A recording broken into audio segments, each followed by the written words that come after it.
హరి ఓం. ప్రియపుత్రి పుత్రులారా, ఈగ ఇలాంటి నిగ్గర్లు ఇప్పటికీ ఉన్నారు. నా అమ్మఒడి బ్లాగ్లో 2010 డిసెంబరు 10వ తారీఖున ప్రచురించినటువంటి టెక్స్ట్ పోస్ట్ అండి. యాక్చువల్గా ఇది ఈగ అనే ఒక కథ.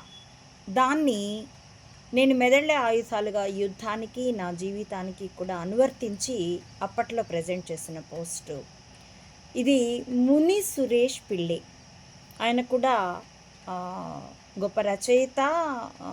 ఆయన గొప్ప రచయిత, ఆయన కూడా కాదు, ఆయన గొప్ప రచయిత. అయితే ఆయన కూడా జర్నలిస్ట్ అని విని ఉన్నాను.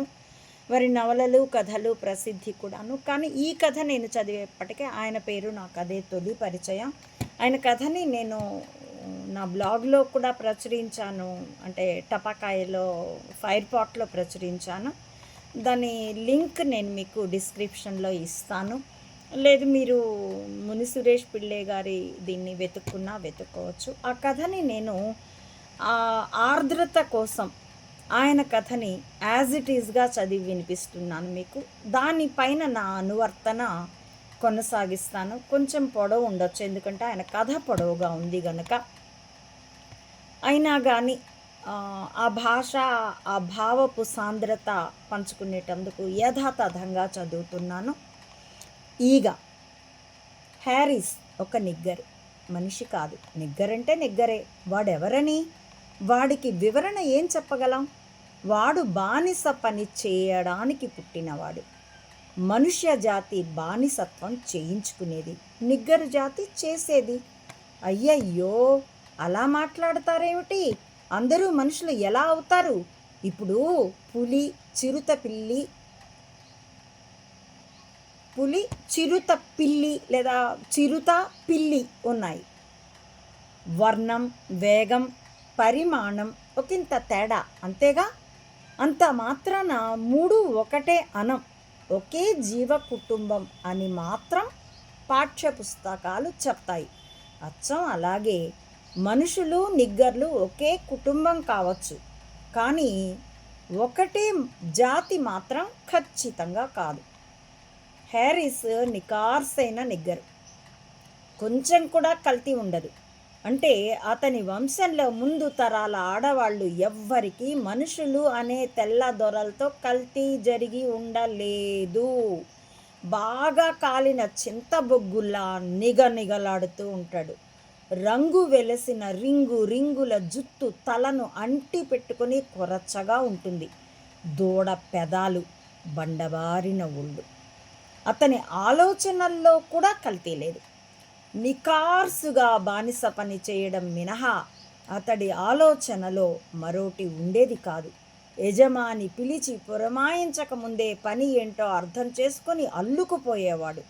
ప్రభువు మనసెరిగి ప్రవర్తించడం అతడికి వెన్నతో పెట్టిన విద్య. మన్నించాలి, వెన్న అతనికి తెలియని వస్తువు. మహా అయితే ఉగ్గుపాలతో అబ్బిన విద్య. సుమారు 150 ఏళ్ల క్రిందటి ఒక బ్రతుకు గురించి ఇప్పుడు చర్చించుకోవడం అవసరమా అనిపించవచ్చు. తప్పేముంది? నిజానికి కొన్ని బ్రతుకులు అంతే. అవి ధీరోదాత్త కథానాయకులకు సంబంధించినవి కాకపోయినా, అవి ఎందుకు కొరగాని చిల్లర బ్రతుకులే అయినా కొన్ని తరాల వరకు చర్చకు పాత్రంగానే ఉంటాయి. ఒకవేళ అందులో నిజంగా ఏమైనా విషయం ఉంటే మనం తెలుసుకోవచ్చు. ఇక్కడ ఒక సంగతి ప్రస్తావించాలి. హ్యారిస్ అనగానే కొందరికి స్లోవే, అంకుల్ టామ్స్ క్యాబిన్లోని హ్యారిస్ గుర్తుకు రావచ్చు. పేర్లు ఒక్కటే, వాడు కూడా నిగ్గరే. అయినా మన వాడితో ఏమాత్రం సాపత్యం కుదరదు.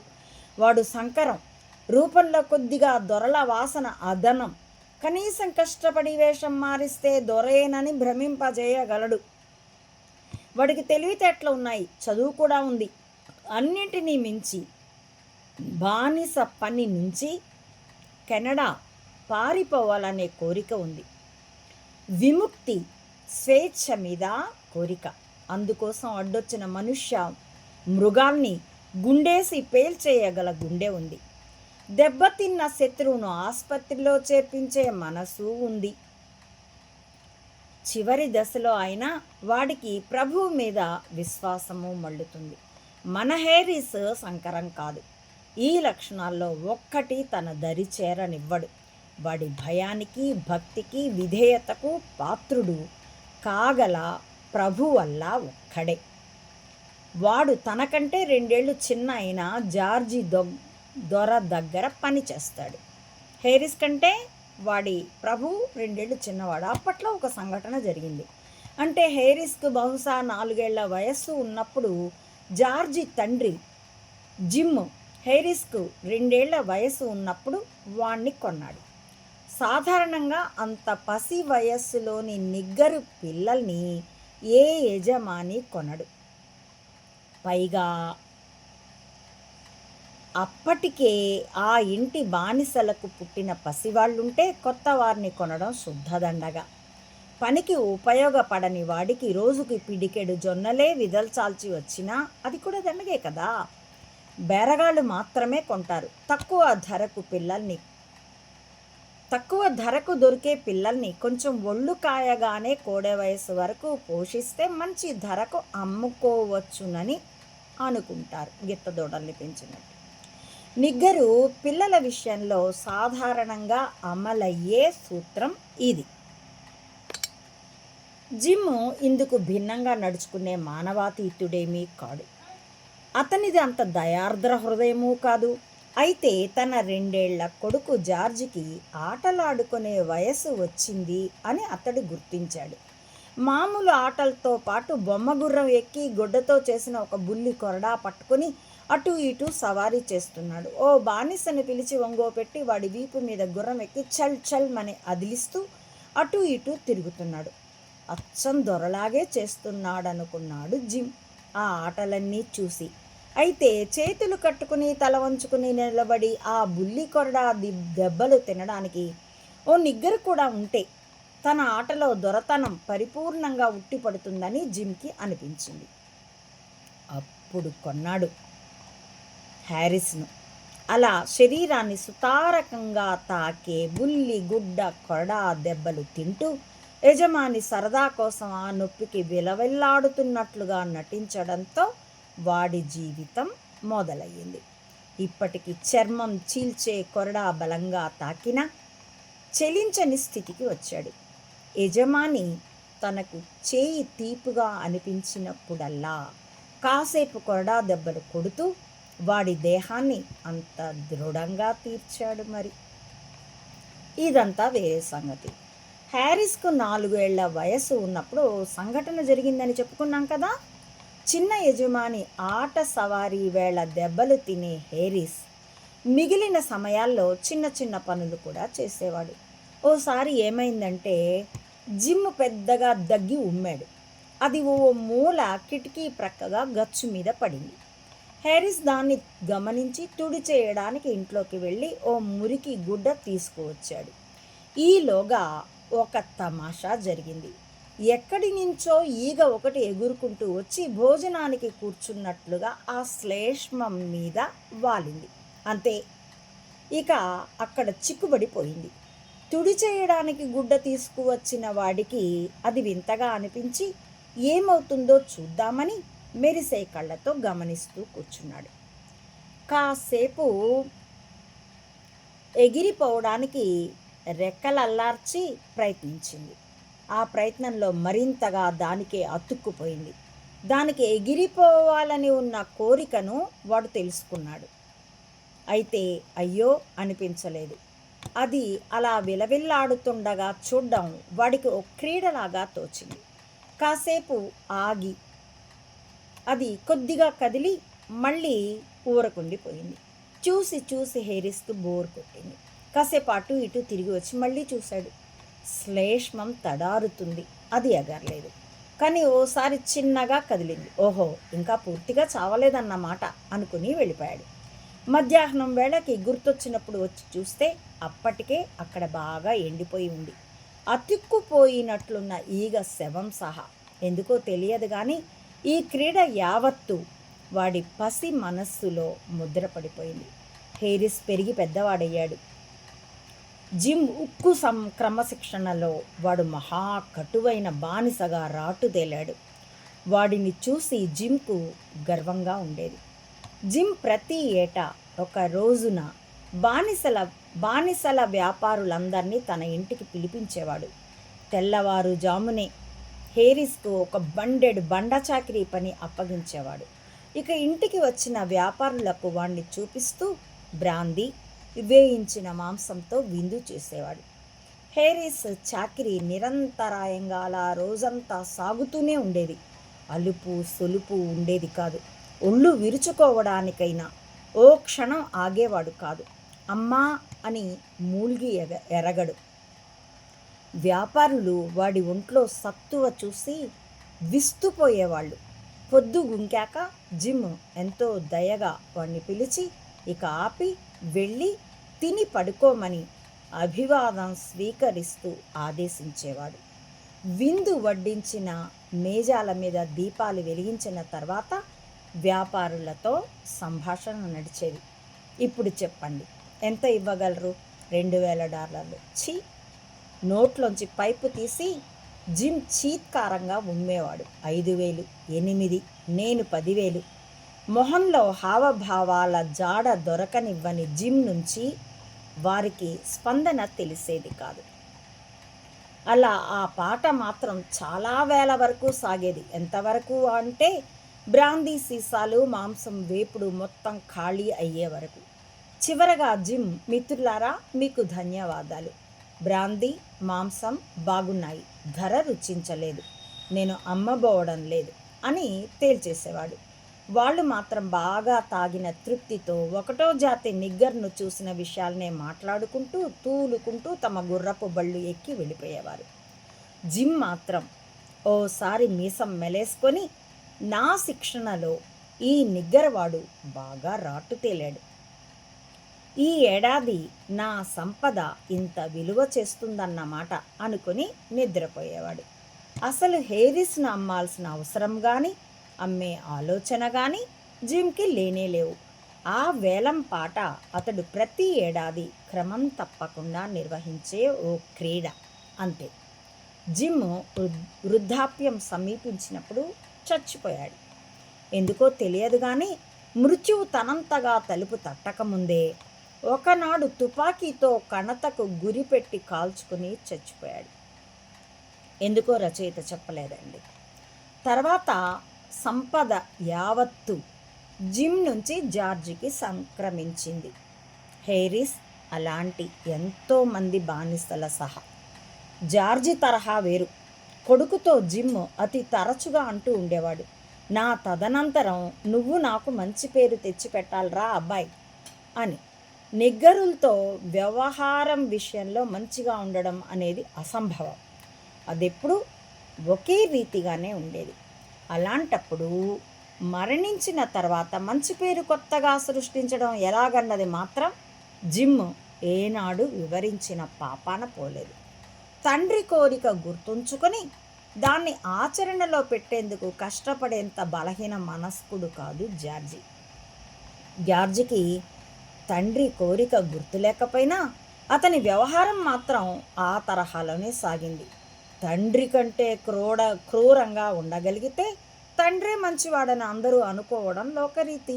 జార్జి స్వభావ సిద్ధమైన వ్యవహార సరళి జిమ్ కీర్తిని పెంచేలా ఉండేది.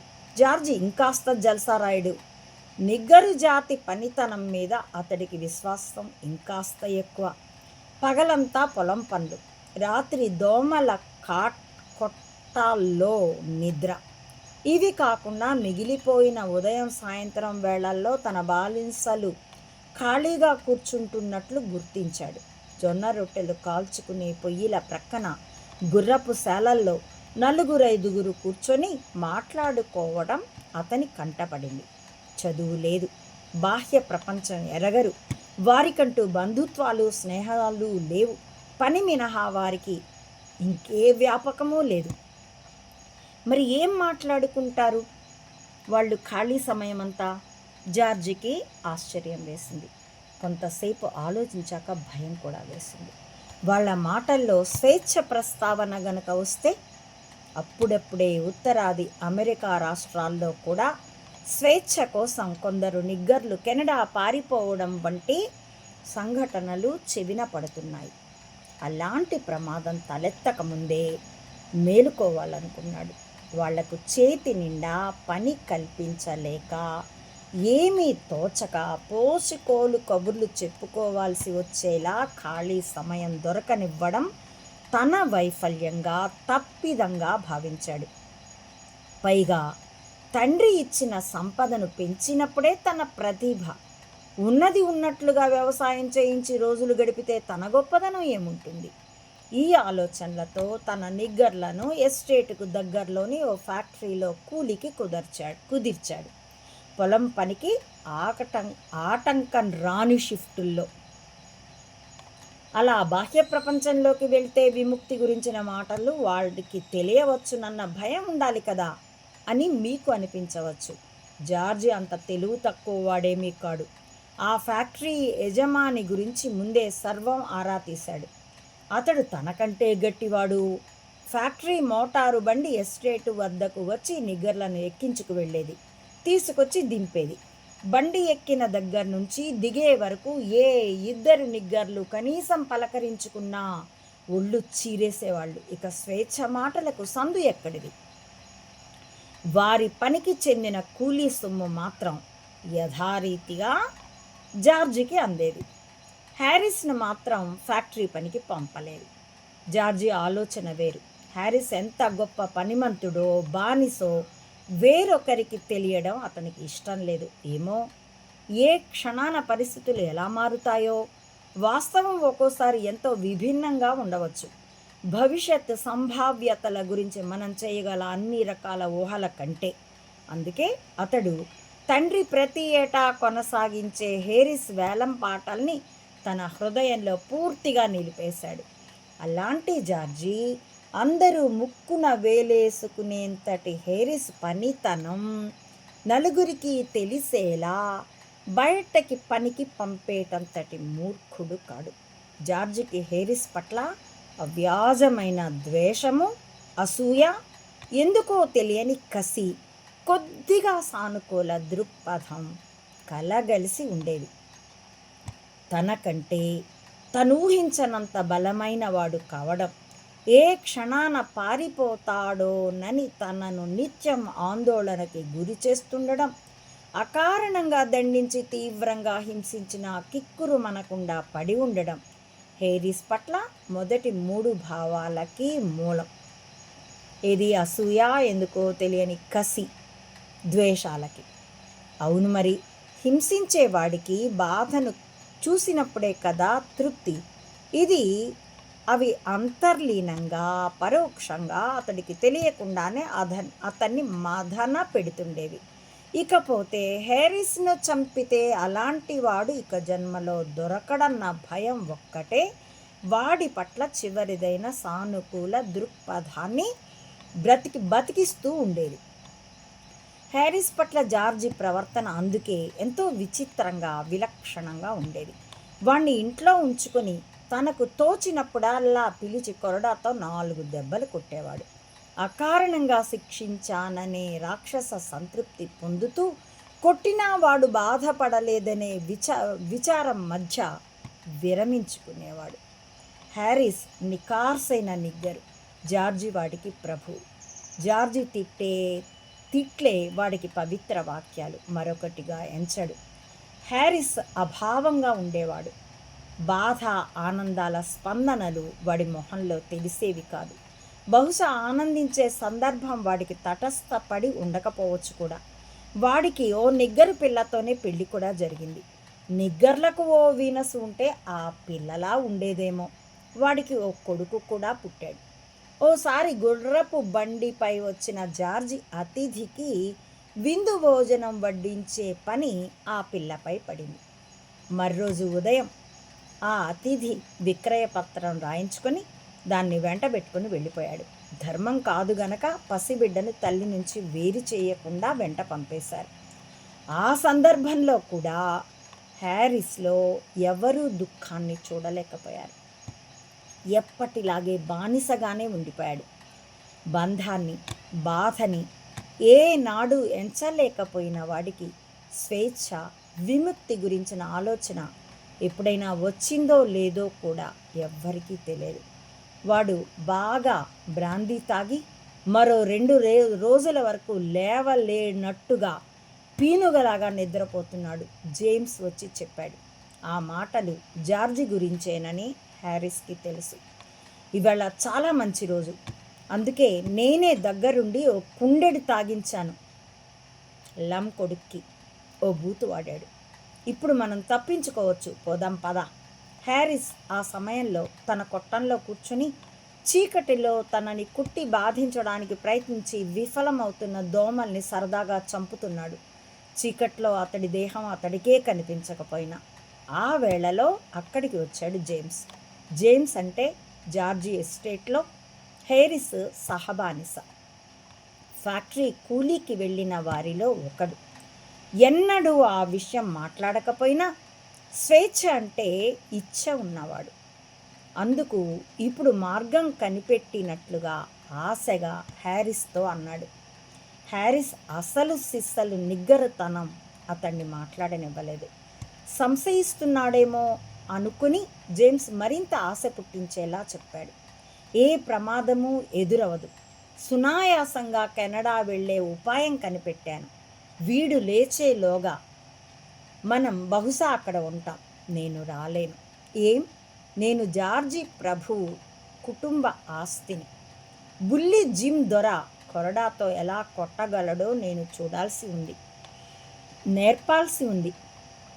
హ్యారిస్ నిర్వికారంగా సమాధానం ఇచ్చాడు. థూ, చీకట్లో ఎవ్వరి ఆకారాలు స్పష్టంగా కనిపించకపోయినా జేమ్స్ కాండ్రించి ఉమ్మిన ఉమ్ము హ్యారిస్ మొహం మీద పడినట్లుగా తుమ్మని చిత్రమైన చప్పుడు వచ్చింది. తుడుచుకున్నాడో తడుముకునే అలవాటుగా ఉపేక్షించాడు.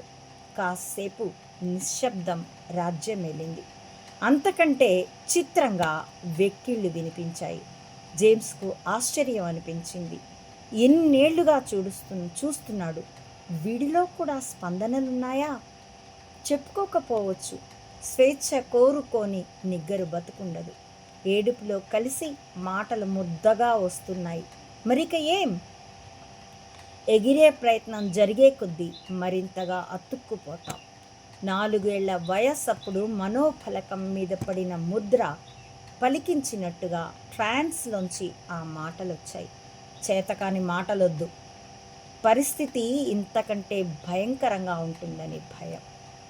చేతకాని మాటలొద్దు అని జేమ్స్ సహనిగ్గర అన్నాడు. పరిస్థితి ఇంతకంటే ఘోరంగా ఉంటుందని భయం అని హ్యారిస్ అన్నాడు. నీ నల్లటి తోలును నిలువునా ఒలిస్తే తప్ప ఇంతకంటే ఘోరమైన పరిస్థితి వస్తుందనుకోను. జేమ్స్ వెటకారానికి హ్యారిస్ నుంచి సమాధానం రాలేదు.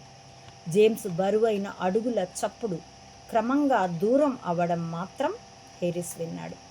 కాసేపటికి ఈ వేళప్పుడు నా గదిలో ఏం చేస్తున్నావు లీలగా వినిపించింది బంగళాలోంచి. హబ్బా అనే బాధ కలిసిన పొలికేక. ఆ మాటలు కేక రెండు జార్జివి. మళ్ళీ నిశ్శబ్దం. ఏం జరుగుతోంది? జేమ్స్ అడుగులు మళ్ళీ వచ్చేశాయి. వెంట తెచ్చిన ఓ కొవ్వొత్తిని వెలిగించి అక్కడ ఉంచాడు. ఓ చేతిలో కొన్ని కాగితాలు, మరో చేతిలో కొవ్వొత్తి కాంతిలో మెరుస్తున్న కత్తి. దాని నిండా తడి ఆరని రక్తం. ఇక దిగులు లేదు. పద. ఎడమ చేతిలోని కాగితాల వంక మెరిసే కళ్ళతో చూస్తూ జేమ్స్ అన్నాడు. ఏం జరిగింది? ఇవి స్వేచ్ఛా పత్రాలు.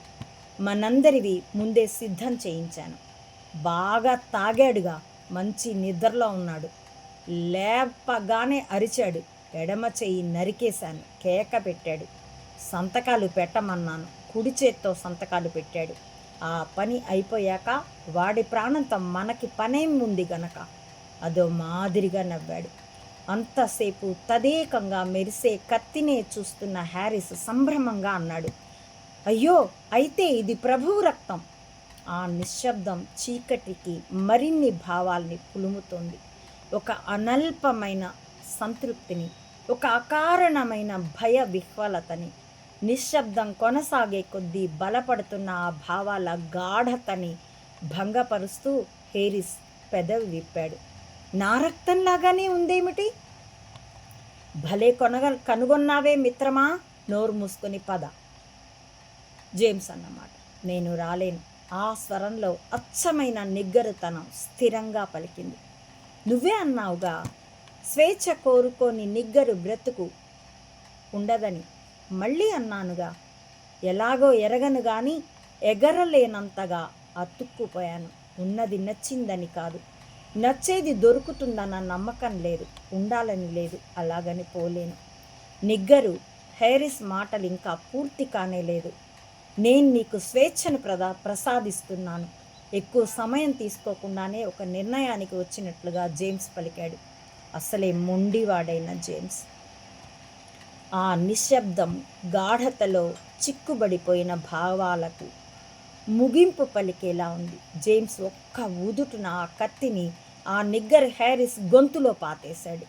ఆ కళ్ళు చూస్తుండగానే తిరిగి వెనక్కి తీసుకోకుండానే వెళ్ళిపోయాడు. కత్తి చేసిన దారిలోంచి ప్రభువు రక్తం నెమ్మదిగా జారి వెచ్చగా ఉబికి వస్తున్న నిగ్గరు రక్తంతో కలిసిపోయింది. ప్రళయం రాలేదు, భూకంపం పుట్టలేదు, సృష్టి తిరగబడలేదు. రెండూ ఒక్కటే అన్నట్లుగా కలిసిపోయాయి.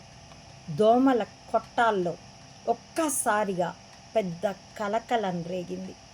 కొవ్వొత్తుల దీపాలు వెలిగాయి.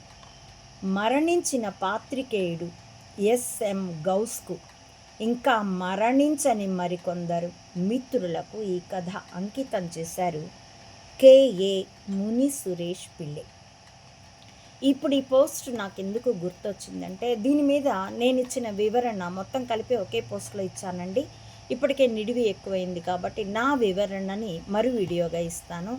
ఇప్పుడు ఈ పోస్ట్ని ఇది నాకు ఎందుకు గుర్తొచ్చిందంటే, ఇటీవలే ట్రంప్ అసలు తమ దేశంలో బానిసల వ్యాపారమే జరగలేదని, తాము ఆఫ్రికన్స్ని, నిగ్రోలని, నిగ్గర్లు, వాళ్ళని తెల్ల తోలు ఉన్న యూరోపియన్లు, అమెరికన్లు కలిసి వ్యాపారాలు, మనుషుల బానిసల వ్యాపారాలు తాము చేయలేదని, తమ చరిత్ర వక్రీకరించబడిందని అన్న రీత్యా ఈ పోస్ట్ నాకు గుర్తొచ్చి దాన్ని నేను మీకు వీడియోగా ఇచ్చే ప్రయత్నం చేశానండి. అబ్రహాం లింకన్ ఆ చట్టాన్ని రద్దు చేయగా, ఎన్నో కథల్లో నవలల్లో కూడా ఇవి ఉండగా, ఆ నీగ్రుల స్వేచ్ఛ పొందిన నీగ్రులు తమ పూర్వీకుల చరిత్రలను 7 తరాలు దగ్గర నుంచి గట్రా ఎన్నో నవలలు రాగా, హకెల్బెరీ ఫిన్ నవలలో మార్క్ ట్వైన్, ఇదే పేరు ఉంటుందనుకుంటా జేమ్స్ బానిసకి, ఈ 11 ఏళ్ల పిల్లవాడు, తెల్లతోలు పిల్లవాడు హకెల్బెరీ ఫిన్కి, హకెల్బెరీ ఫిన్ సార్ గారండి అని పిలవడం, ఆ మిసిసిపి నదిలో వాళ్ళు ప్రయాణించి ఆ జేమ్స్కి స్వేచ్ఛ ఉన్న ల్యాండ్ మీదకి అతన్ని దింపాలని హకెల్బెరీ ఫిన్ చేసే ప్రయత్నంతో ఆ నది మీద కూడా మనకి ప్రేమ వస్తుంది. ఇలాంటి ఎన్నో సాహిత్యం ప్రపంచవ్యాప్తంగా ఈ తెల్లతోలు దొంగలు, ఇప్పటికీ కొంతమంది ఆర్ఎస్ఎస్ వాళ్ళైతే దేశభక్తి అంటారు, తెల్ల దొరలు అంటారు, అది వాళ్ళ దేశభక్తి. తెల్ల దొంగలు సంపదలే కాదు, మనుషుల జీవితాల్ని కూడా అమ్ముకున్న వాళ్ళు. మన ఇంట గొడ్డు పుడితే, ఆ గొడ్డుకో బిడ్డ పుడితే అది మన సొత్తు. అలాగే నిగ్గరు బానిసలు, వాళ్ళ పెళ్ళాలు, వాళ్ళ పిల్లలు, సమస్తము తమ బానిస జాతి. ఆ బానిస జాతి ఆ కట్టుబాటు దాటకుండా బ్రెయిన్ వాష్. వీళ్ళు చెప్తారు మనకే స్త్రీలని బానిసలుగా చేసేసింది మనుస్మృతి. ఇప్పుడేమో పెళ్ళాల బాధితుల సంఘాలు దాని మీద జోకులు. నమస్కారం రా అయ్యా. దీని మీద మరింత వివరణని మరో వీడియోగా ఇస్తానండి, అప్పటి నా అనువర్తనతో సహా. చూసినందుకు ధన్యవాదాలు. నా ఈ వీడియోలు మీకు నచ్చితే రికమెండ్ చేయండి, సపోర్ట్ చేయమని కోరుతూ కెఏ ముని సురేష్ పిళ్ళై గారికి వారి కథని నేను ఉపయోగించుకున్నందుకు నమస్కరిస్తున్నానండి. ఈయన నా ఈ పోస్టుని నేను బ్లాగింగ్ మానేశాక, నా భర్త పాప చనిపోయి నేను ఎర్రగడ్డ పాలై తిరిగి మళ్ళీ మామూలు ప్రపంచంలో బ్రతకడానికి ప్రయత్నిస్తూ ఉన్నప్పుడు అప్పటికి నాకు నా బ్లాగ్ని బ్రౌజ్ చేయడం వచ్చు, ఓపెన్ చేయడం రాదు. ఇప్పటికీ రాదు, అది ఓపెన్ అవ్వదు. ఎందుకంటే దాని పాస్వర్డ్ నాకు తెలియదు. అప్పుడు ఆయన ఒక కామెంట్ పెట్టారు. దాన్ని అథెంటికేషన్ ఎలా అప్రూవ్ చేయాలో కూడా నాకు తెలియక ఊరుకుండిపోయాను. చాలా కాలం తర్వాత ఇప్పుడే చూశాను. నా కథకి మీరు చేసిన అనువర్తన నాకెంతో నచ్చిందండి, కృతజ్ఞతలు అంటూ ఆయన నాకు కామెంట్ పెట్టారు. దానికి రిప్లై ఇవ్వడం నాకు చేత కాలేదు కనుక నేను అప్పుడు రిప్లై ఇవ్వలేదు. ఇప్పుడైతే ఆయన ఎంతగా ఆ జర్నలిస్టు బానిసల్ని చూశాడో మరి. కాబట్టి తన పాత్రికేయ మిత్రులకి ఎస్ఎం గౌస్కి ఇంకా అలా మరణించని మరికొందరు మిత్రులకు ఆయన దాన్ని అంకితం ఇచ్చాడు. ఆ హృదయం, ఆయన ఆర్తి నా హృదయాన్ని తాకి, అందుకే ఈ మీడియా మొగలు డ్రామోజీ చచ్చడే, వాడి గూఢచర్య వలయం తెల్లతోలు క్రూరులతో కలిసి ఉన్నటువంటి వలయం మానవత్వానికే శత్రువు అన్నాను. మరోసారి ఈ విషయాన్ని మీరు పరిశీలించవలసిందిగా మిమ్మల్ని అర్థిస్తూ, నా ఈ వీడియోల కంటెంట్ మీకు నచ్చితే స్ప్రెడ్ చేయవలసిందిగా అర్థిస్తూ, థ్యాంక్ యూ ఫర్ వాచింగ్.